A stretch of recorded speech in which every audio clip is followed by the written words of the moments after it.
आइए चलते ड्राइवर से बातचीत करते हैं।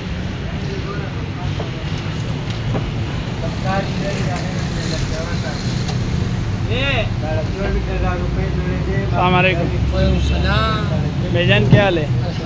मज़े में हो? क्या नाम है आपका? मोहम्मद आदिल खान।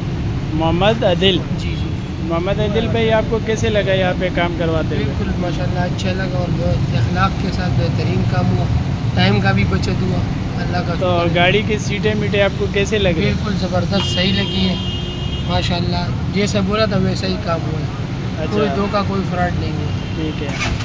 और आप सब कुछ ठीक है? बिल्कुल मुतमईन है। सब भाइयों को बोल रहा हूँ आओ भाई की दुकान का विजिट करो, चेक करो इंशाल्लाह मुनासिब कीमत ये पे काम। गाड़ी किस रोड पे चलता है ज़्यादा? ये बस पूरे शहर कराची में चलता है।